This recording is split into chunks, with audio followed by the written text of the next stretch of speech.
Welcome back to Full Sail Live. Welcome back to Full Sail Live. Thanks, Gordy. That's right, Gordy. As Tatum absolutely putting the dagger in this one. Welcome to Full Sail Live, your go-to sports show covering the biggest games, latest headlines, and in-depth analysis from across the sports world.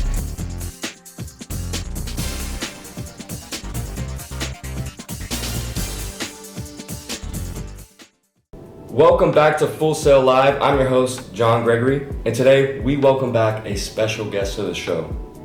He's one of the most esteemed voices in NFL reporting. Ladies and gentlemen, the lead correspondent of Steelers Depot, John Grill. John, thanks for returning to the show. Thank you for having me. Especially considering how the quarterback room looked last year. Finishing with 23 points, 20 rebounds, and 16 assists. This marks his third triple-double of the season. Another week in the NFL, and unfortunately, another round of big names added to the injury reserve list. Aiden Hutchinson, Christian McCaffrey, Tua Tagovailoa, and Rashee Rice.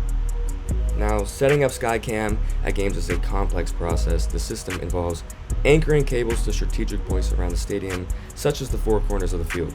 These cables are then connected to motorized winches that control the tension and movement of the camera.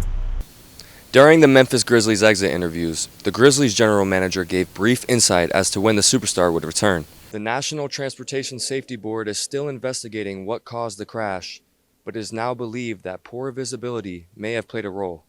Again, Kobe Bryant, who will be remembered as one of the greatest players ever, has died at age 41. Football, family, and fun were the themes at Seabrook this week as Tampa Bay Buccaneers cornerback Dee Delaney hosted a special camp for young athletes at Whale Branch High School. Delaney, joined by fellow NFL players, gave kids a chance to grow, learn, and dream big. Dozens of kids, aged 6 to 18, hit the field where Dee Delaney himself got a start not so long ago.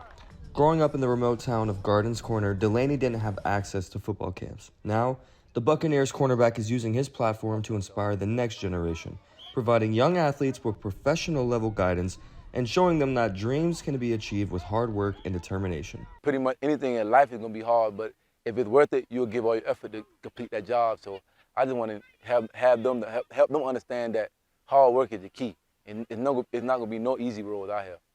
Delaney wasn't alone. Fellow Low County native and former Kansas City Chiefs safety Ron Parker joined the camp, working with young players and sharing his story of perseverance. Ever since I met D, we've been on football terms, and we both from small town Buford. We just been talking about football every offseason. The camp was about more than just football. It was about building confidence, fostering dreams, and reminding these young athletes that with hard work and purpose, anything is possible. Delaney and Parker's efforts are a shining example of athletes giving back to their communities, inspiring the next generation both on and off the field. 1, 2, 3.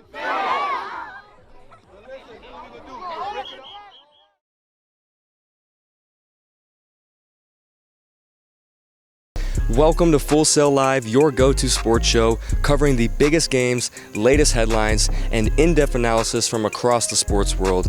And we're just going to jump straight into it today as the New York Knicks just pulled off a huge move, acquiring Karl Anthony Towns from the Minnesota Timberwolves in a blockbuster trade. In exchange, the Knicks sent Julius Randle, Dante DiVincenzo, Keita Bates-Diop, and a future first-round pick to Minnesota. The trade gives New York a premier big man to pair with Jalen Brunson as they aim to contend in the Eastern Conference. For the Timberwolves, the deal brings financial flexibility and key players as they look to reshape their roster around Anthony Edwards for the future. Coming to many as quite the surprise as the Minnesota Timberwolves made it all the way to the Western Conference Finals just last season. However, NBA fans weren't the only ones surprised by this trade. Shocked. More the word flabbergasted would be more correct, but just shocked.